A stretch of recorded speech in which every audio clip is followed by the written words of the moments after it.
Madam తర్వాత సనాతన ధర్మం అని కొత్తగా వస్తున్నాం అందరూ ఏమండి ఇవన్నీ కూడా రాజకీయాలకు పూసుకునే రంగులండి. అది ఎవరు నమ్ముతున్నారు? ఎవరు అసలు యాక్చువల్ సనాతన ధర్మం అంటే ఏంటమ్మా? లడ్డు వ్యవహారం ఏమైపోయింది చెప్పండి. మరి లడ్డూలో కల్తీ జరిగింది జగన్ టైంలో అన్నారు కదా.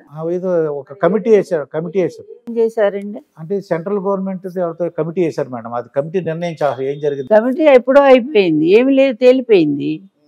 వీళ్ళ టైంలోనే వచ్చారు. అసలు జరిగిందంతా ఈ గవర్నమెంట్ వచ్చాకే జరిగింది. దాని మీద పూయటానికి ప్రయత్నం చేశారు. హైకోర్టు బాగా తిట్టిందండి, బాగా తిట్టింది గవర్నమెంట్ని. సుప్రీంకోర్టు బాగా తిట్టింది, ముఖ్యమంత్రినే తిట్టింది. నువ్వు ప్రూఫ్లు లేకుండా ఏ విధంగా విమర్శిస్తావు, ముఖ్యమంత్రివేనా నువ్వు అంది. చాలు కదా. అయినా సిగ్గు లేదు, వాళ్ళకి సిగ్గు లేదు. పవన్ కళ్యాణ్ గురించి చెప్తారా? ఆయన ఒక పిచ్చోడు నా దృష్టిలో మాత్రం.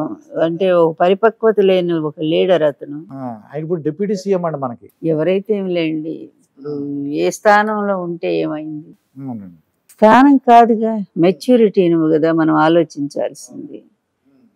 ఆయన సరే రాష్ట్రంలో జరుగుతున్న అన్యాయాల మీద స్పందిస్తే ఆయనకు మంచి పేరు వస్తుంది కదా.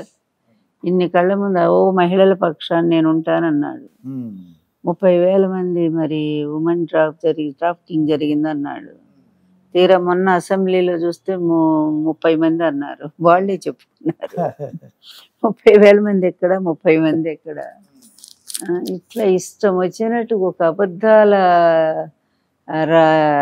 ముఖ్యమంత్రి అంటే చంద్రబాబుని, అబద్ధాల నాయకుడిని ఈయన సపోర్ట్ చేసుకుంటూ అతను అబద్ధాలు మాట్లాడటం అలవాటు చేసుకొని అతనుకున్న క్రెడిబిలిటీ పోగొట్టుకున్నాడు. ఇప్పుడు మరొక వేషం అంతే.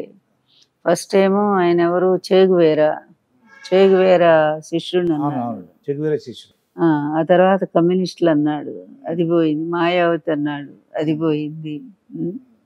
ఇలా రోజుకో పార్టీ, రోజుకో వ్యక్తుల్ని ఆదర్శం అని చెప్పుకునేవాళ్ళు చివరికి ఎవరికి ఎవరు ఆదర్శమో కూడా చెప్పుకోలేని స్థితిలో ఉండిపోతారు. అందుకని అతను అమాయకుడు అని అంటారు.